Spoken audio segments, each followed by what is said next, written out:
My mother made me wear a fat suit and her old, frumpy dresses. She said it was to protect me from boys, but she took it way too far. One day at school, the chair I was sitting on broke.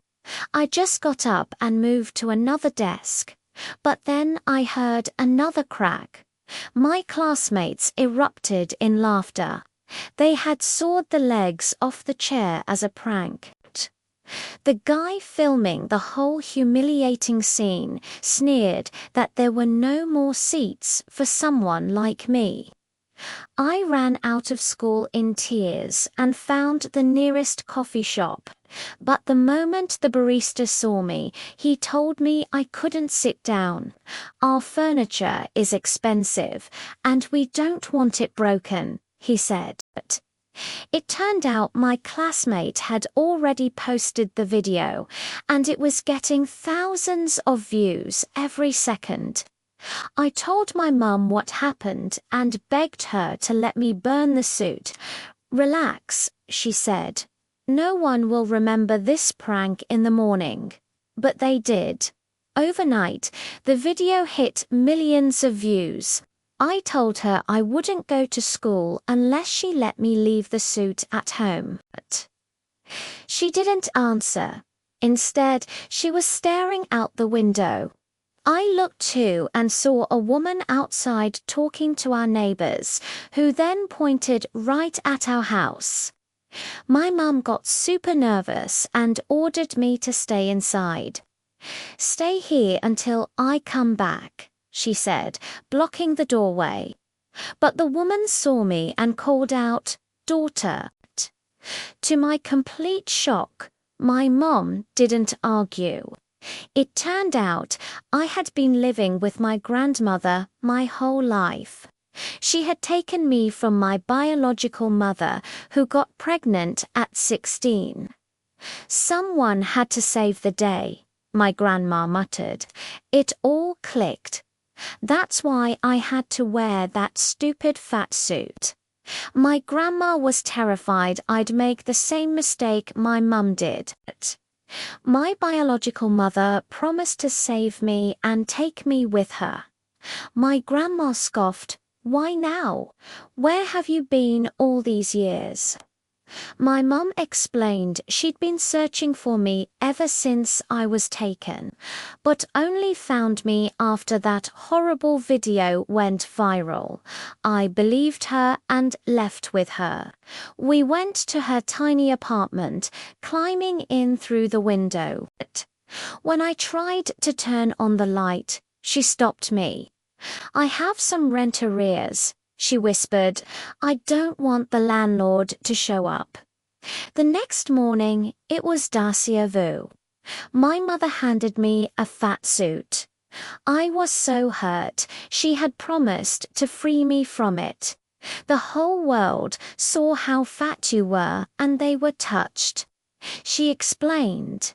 They expect a transformation. It turns out my mum was a content creation genius. She had identical outfits made in different sizes and started posting videos of me working out. I gained fans fast, and my DMs filled up with partnership proposals. One day, Mum came in with amazing news. "You've been invited to a morning show. That's where you'll appear slim and beautiful for the first time." I was happy, but I felt like such a liar. My transformation wasn't real. "Your story will inspire people," my mum assured me, "especially when they see you in this bag." And there it was, the red dress of my dreams. "Put it on, princess." That day was a whirlwind. First, the morning show watched by millions.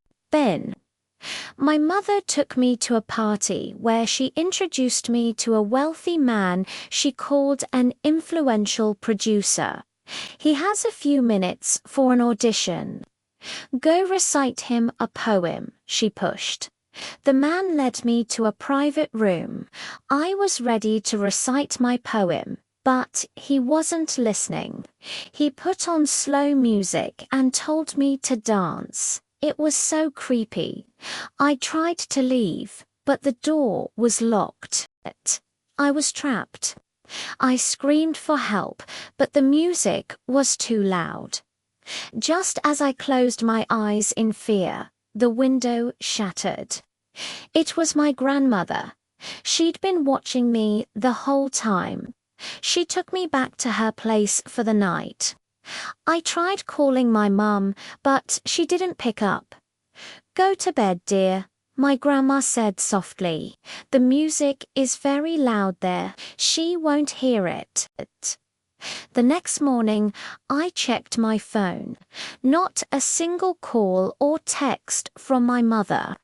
I was about to thank my grandma for saving me when a loud car horn blared from the street. I went outside and saw an expensive car, and sitting next to that man from the party was my mother. She looked furious. "You screwed me over," she hissed. "This can't happen again." She said we needed to sign a contract to make sure I wouldn't screw up. I took the papers she handed me and ripped them to shreds. I heard applause behind me. It was my grandma beaming. "Your daughter is going to college soon," she said to my mum. "Want to share the tuition fee?" I never saw my biological mother again, and I didn't feel abandoned because my real mother was right there by my side. She admitted she was wrong about the fat suit. "You didn't inherit anything from your mother," she said, hugging me. "You have a good head on your shoulders and the right morals. Blood is inherited. Character is built."